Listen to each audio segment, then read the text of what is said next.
¿Por qué razón tomar la firme decisión de ser un discípulo, un aprendiz de el Mesías, Yahoshua, o de Cristo, como nosotros conocemos en nuestro idioma sencillo, en nuestra lengua? Hay muchas razones por las cuales uno toma esa firme decisión. Yo soy confrontativo para con mi propia vida y creo que el Eterno desde Deuteronomio 28 nos diseñó o puso en nosotros el destino para poder ser cabeza y no cola. Deuteronomio 28:13 o 13 en italiano. Así que en esta tercera breve instrucción acerca de el por qué ser un discípulo o por qué hacer o formar discípulos. Pero primero tengo que formar el carácter de un discípulo. Hay mucha riqueza que se pierde cuando nosotros vamos a un grupo religioso, eclesiástico, cristiano, como usted le llame, pero voluntariamente decidimos ser oidores o decidimos ser borregos. Fuerte el término, pero es así, ¿no? Entonces, el poder creer firmemente que Dios dice que todos tenemos por lo menos un don, un talento, una capacidad, y el que no estemos interesados en descubrir ese don que va a sumar en nosotros felicidad, bienestar, paz, riqueza en el sentido espiritual y de otros aspectos humanos. Entonces, hay riqueza en tomar esa decisión, sí, un costo de dejar costumbres, hábitos insanos, comportamientos y actitudes pecaminosas, como les llama la Torá o las Escrituras o el Taná, y poder tomar la decisión de abrazar o de seguir el camino de aprendizaje que encontramos en el estilo de vida del Mesías Yahoshua. Y para eso, claro que sí, necesitamos la intervención del Espíritu Santo o del Ruach HaKodesh, del Eterno, del Padre, de Dios, el único Dios, nuestro Elohim, que nos unja con poder, con capacidades, que nos ayude a ver o a descubrir en nosotros lo importantísimo que es ello. Entonces hay riqueza en ello, en tomar la decisión. Y como líderes o instructores o mentores o facilitadores del conocimiento que es para instruir y formar a otros, ese fue el ejemplo que dio el Mesías. Pensaba en que hay líderes o personas que se quedan para servir como ovejas o como hormigas o como arrieras en el desarrollo de un ministerio o de un lugar para equipar y entrenar gente y enviarlas a los recintos, a los pueblos, a las ciudades y por qué no a las naciones si el Eterno permite. Pero el poder ayudarle a muchos a descubrir esa riqueza, ese potencial que hay en sí mismo y poderlos ver brillar con luz propia, que no estén a mi sombra, es preciosísimo. Inclusive si pueden ir mucho más lejos. Padre, en esta hora rogamos la intervención poderosísima de tu Espíritu Santo, de tu Ruach en nuestras vidas. Abre nuestro entendimiento, derriba todo fundamento que es obsoleto, que es religioso e inútil para este tiempo y esta generación. Ayúdanos a construir una espiritualidad a través del crecimiento intencional, inteligente, planificado, medible, realista, en nuestro entorno, en nuestra vida, familia y cultura.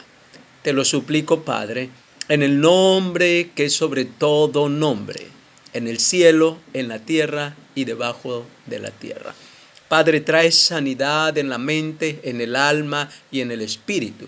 Y que todo aquello que ha sido bloqueado por el desconocimiento o el resignarnos a ser sencillamente oidores de tu palabra, quítalo ahora en el nombre poderoso de Cristo Jesús. Y toda influencia del enemigo que ha nublado nuestro entendimiento y ha impedido que crucemos esa barrera de obstáculos para recibir la plenitud de tus bendiciones, hoy se active en muchas familias, en muchos hogares, en muchos hijos tuyos y en aquellos que hoy también toman la decisión de dejar la vida que han tenido para abrazar la vida que tú ofreces en el modelo, en el camino a seguir, que es Cristo Jesús, el Mesías, nuestro Salvador. Gracias, Padre. Ángeles, arcángeles, tu ejército nos rodee y nos proteja siempre, como dice tu palabra, que los has dejado para servicio de tu preciosa creación, como es el ser humano. Traes sanidad a las naciones y sanidad en el aprendizaje. Amén, amén. ¿Qué es una persona espiritual? ¿Qué entiende usted? Yo mucho tiempo he errado con la buena intención, suelo decir, de mis maestros, pero errados en muchos aspectos de lo que era ser espiritual. Una persona espiritual, hablando de espiritualidad en nuestra lengua, es el conjunto de los principios o cualidades que configuran la vida espiritual de una persona o de un grupo, una colectividad. Dos cosas: principios o cualidades que configuran la vida espiritual. Entonces, una persona que es espiritual es una persona que manifiesta los atributos que manifestó el Mesías, los atributos que tiene el Padre en su bondad, en su creación, en su misericordia, en su perdón, en la restauración, en las sanidades, en los milagros. Pero atributos que tienen que ver más con una vida moral, una vida ética, la cual yo no tenía para nada antes. Tuve que ser deshecho, quebrantado, humillado por el orgullo. El orgullo se disfraza. Hay microexpresiones de orgullo, como cuando alguien te está corrigiendo y tú lo observas seriamente, pero en tu mente ya te estás oponiendo, estás rechazando y haces un gesto como... Esa es una microexpresión del orgullo. Ajá. Y Dios aborrece a todo orgulloso, aunque sea pastor, líder, profeta, evangelista. Dios aborrece. Pueda que ayude a salvar a muchos, pero él mismo está en peligro de condenación eterna, como lo dice en Mateo capítulo 6, creo, versículos 21 al 23. No todo el que me dice Señor, Señor entrará en el reino de los cielos, sino aquel que tiene una verdadera espiritualidad. Entonces, para poder desarrollar una verdadera espiritualidad, hablar en lenguas es bueno, pero 1 Corintios 14 pone un orden. 1 Corintios 12 pone un orden. 1 Corintios 13 pone un orden. Y también un estándar más elevado para lo que es el don del amor, que es un fruto, el primer fruto del Espíritu Santo según la Reina Valera, porque de ahí hay que mirar los originales y tenemos que aprender mucho todavía. Así que hay cosas que no podemos resistir porque nuestra mente resiste a querer dejar lo que ya aprendió y abrazó. Así me encontré yo un día en Bogotá, rebobinando, reaprendiendo y quebrando el odre para poder ser un odre nuevo y que el Padre derrame sobre nuestras vidas vino nuevo. Así que antes de hacer discípulo, primero tengo que ser formado, entrenado y equipado como un discípulo del Mesías. Preciosísimo, ¿verdad? Así es. Entonces estamos nosotros para aprender.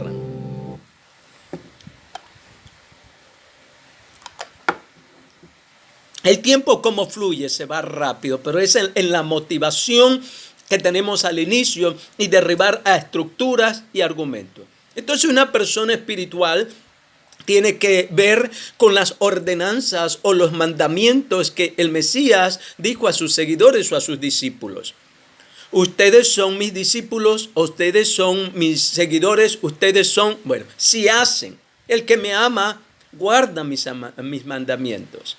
Los pone por práctica, por obra. Así que hay que redescubrir y mirar con fija atención cuáles son esas preciosas ordenanzas que el Mesías nos da para poder después pedir cualquier cosa, sin lugar a duda, conforme a su voluntad, y Él nos concederá.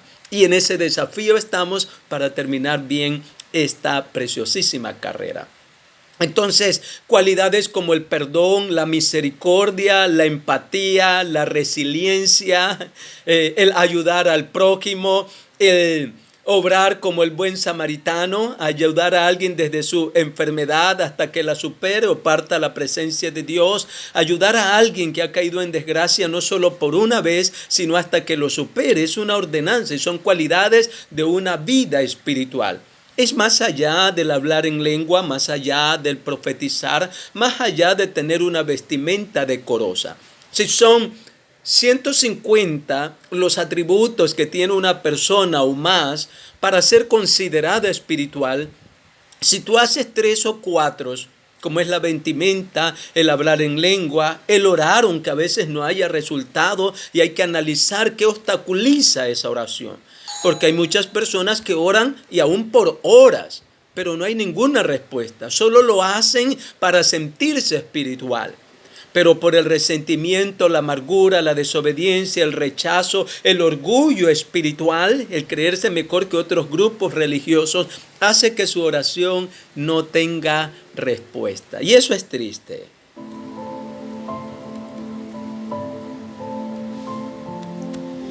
Entonces nosotros nos ponemos a meditar y analizar las cosas que realmente necesitamos para que podamos disfrutar o sentirnos satisfechos, si cabe la palabra, de tener una vida aprobada o una vida espiritual desde la lectura de nuestro amado Padre Celestial.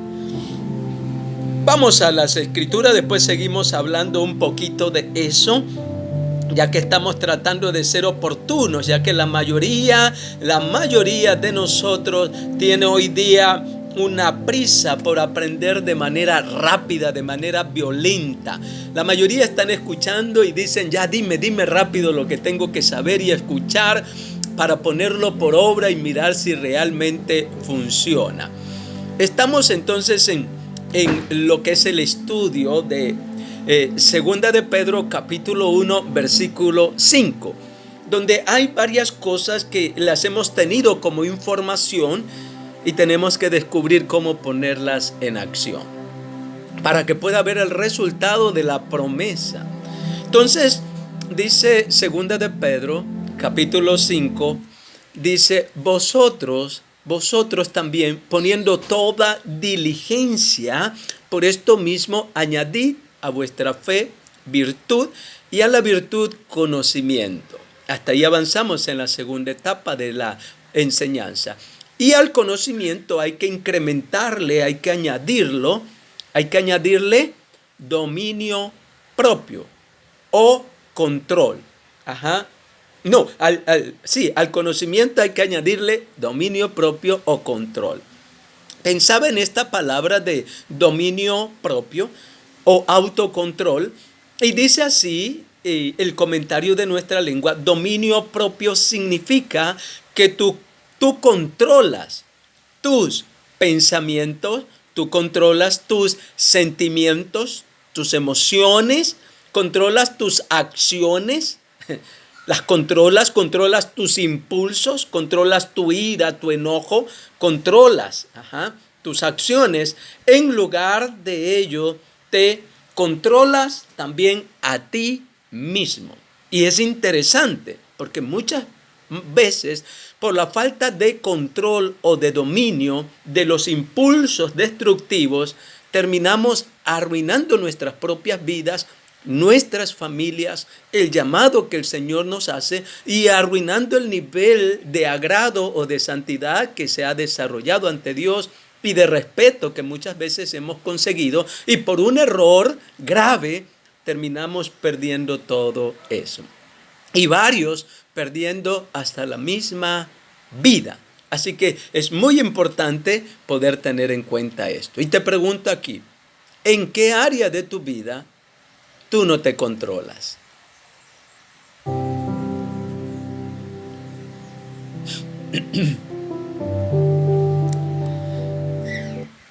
En una versión, en una traducción del hebreo al original, dice: por esta misma razón, hagan todo lo posible para llenar su fe con bondad para llenar su fe, añadir a esa fe, también añadirle conocimiento, a la fe llenar esa fe con dominio propio, añadirle o agregar o sumar a esa fe perseverancia, y de ahí va sumando las otras cosas. Entonces es importantísimo poder revisar, y yo te insto a que instes versiones desde el original, pero no te dejes conducir por ello, porque varios van a llevarte a sus dogmas, a sus creencias o a las prácticas de su propia cultura. Ahí sí, respeto, voy a decir la frase, porque nosotros no podemos entender o predicar en un idioma que no es el nuestro. Los nombres originales sí, y poder entender ciertas cosas de la traducción por los más de 21,000 errores de traducción o punto y coma que cometieron los traductores en su buena intención. Pero tenemos el macro, lo grueso, y es la vida de Jesucristo, que es nuestro ejemplo a seguir como doctrina. Preciosísimo eso. Así que esa es la doctrina sin mancha, sin tacha, es la vida de Cristo, porque sus escritos en los traductores tienen libre interpretación. Más si te vas al idioma hebreo, tiene 1,000,000 de interpretaciones. Así que solo el Espíritu Santo podrá guiarte a una interpretación de lo que es texto original. Eso no quita que estudies, para que tengas elementos de juicio y puedas compartir las enseñanzas con mayor claridad. Así que bienvenidos a esto. Entonces tenemos un punto, y es la parte de el añadir al conocimiento, que tiene que añadir dominio. También el concepto de dominio quiere decir también contención, quiere decir sujeción, quiere decir freno, y quiere decir pertenencia. Me pertenece a mí el control de mis emociones, de mis impulsos, de mi sexualidad, y aún el control del conocimiento que poseo, para que no vaya a dañar a otro, a ofender o a humillar, a denigrar a otro, a descalificarlo. Posesión, potestad, propiedad. Así que precioso esos conceptos para analizarlos en cuanto a ello. Y la pregunta es, ¿en qué área de su vida usted tiene control, tiene dominio? Porque nuestras vidas de espiritualidad dejan mucho que decir. Ya saben, yo trabajo con personas, estudio el comportamiento del ser humano, creyendo que el Señor Jesús le dijo a Nicodemo: si no entiendes las cosas humanas. El apóstol Pablo dice en Corintios, dice que primero es hombre animal y después hombre espiritual. Entonces, si no conocemos el comportamiento del ser humano y toda su naturaleza, ¿cómo vamos a poder ayudarlo o conducirlo a una vida espiritual saludable, benéfica y con resultados? Entonces, hay que tener dominio en el caso de que tú tengas su don, una facultad, y pedirle a Dios la destreza, la habilidad para poder bendecir a otros. Aquí vamos a ir concluyendo en esta parte y en este punto 3 del entrenamiento. El tomar la firme decisión no negociable de ser discípulo tiene que ver con que tú indagues. En Mateo 10 dice que el Señor los llamó, y antes de enviarlos a la primera etapa de prueba a los 12 discípulos, entonces les dio autoridad para sanar enfermos, para libertar cautivos, para dar vista a los ciegos, para resucitar muertos y varias cosas más. Y nos encanta tener poder, aunque eso no nos va a salvar. Puede salvar a otros. Lo que nos va a salvar es ser ungidos con humildad, con sencillez. Lo que nos va a salvar es el sacrificio de Cristo delante del Padre por nuestras rebeliones, nuestras maldades y nuestros pecados. Lo que nos va a salvar es el puente que Él construyó para que pudiéramos ser reconciliados con el Padre y poder entender en qué consiste las ordenanzas y los mandamientos. Ya que si no obedecemos los mandamientos y superamos la situación de aquellos que hemos tenido comportamientos de saduceos y fariseos, que a veces no nos damos cuenta, de religiosidad recalcitrante o separatista o clasificante, o que nos posiciona como el que tiene la verdadera doctrina. Jamás en tu vida tendrás la verdadera doctrina. La única verdadera doctrina la tiene el Señor Jesucristo, ninguna denominación. Y tampoco podemos impedir que otros prediquen o enseñen por las formas que lo hagan o los anhelos que lo hagan, porque ni aun Jesucristo lo prohibió.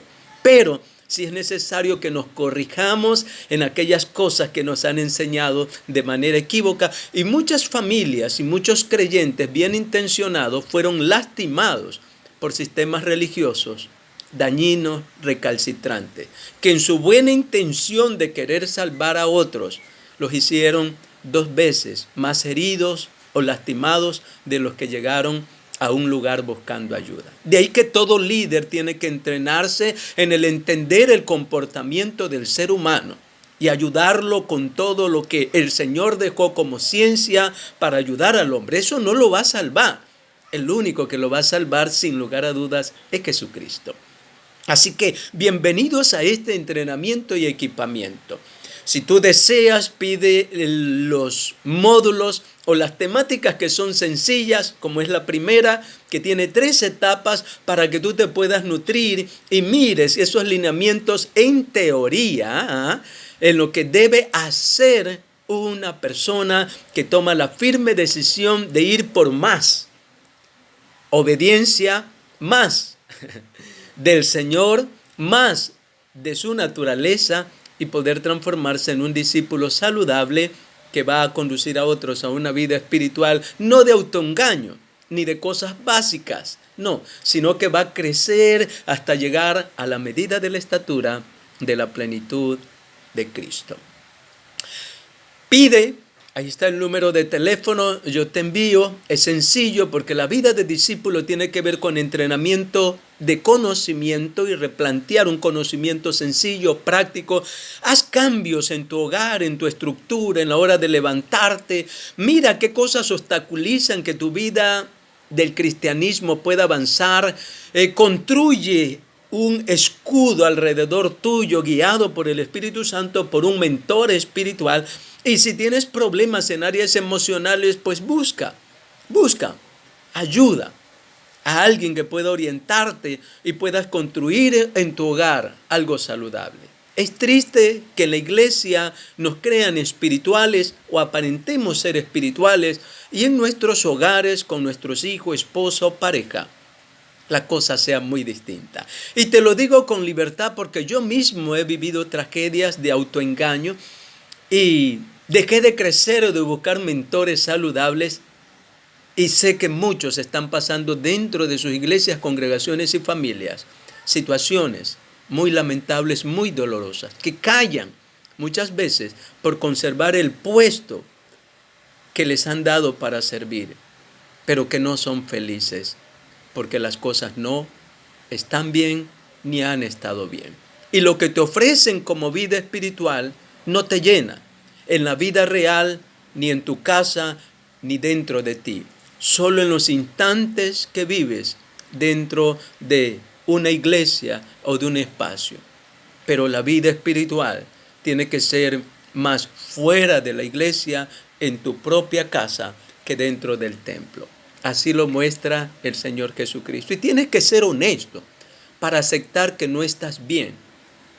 Estamos para servirte y poder entrenarte en esta área o pasar al área de trabajar emociones, dolor, traición, engaño, abusos, falta de dominio del carácter, infelicidad, amargura, enfado, rabia, frustración, depresión y aún pensamientos de muerte que vienen a veces sobre el ser humano que está dentro de una iglesia. Y no puedes ocultarlo, porque en la Biblia hay muchos personajes bíblicos que atravesaron por cuadros y etapas muy terribles, tanto de laceramiento por el pecado y la falta de práctica en las cosas habituales buenas, también como fueron dañados por otras personas que en su intento de ayudarlos terminaron haciéndoles más daños.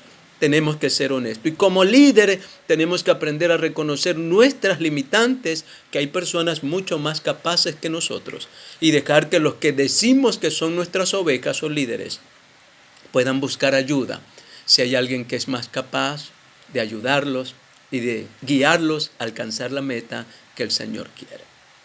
En esta hora ahí donde estás, puedes volver a escuchar en tu casa, en tu habitación, a solas para sacarle el máximo provecho, aún con audífonos cuando otros duermen, porque el anhelo tuyo no es el de tu compañero, de tu pareja o jefes o amigos o aún grupos cristianos que solo van a entretenerse a la iglesia y que se entretienen con activismo, pero su vida espiritual carece de carácter, de moral y de ética. Y te lo digo porque yo fui atravesado por todas esas desgracias dentro de lo que le llamamos iglesia, fuera de lo que es la vida realmente en Jesucristo y en Dios como tu Padre.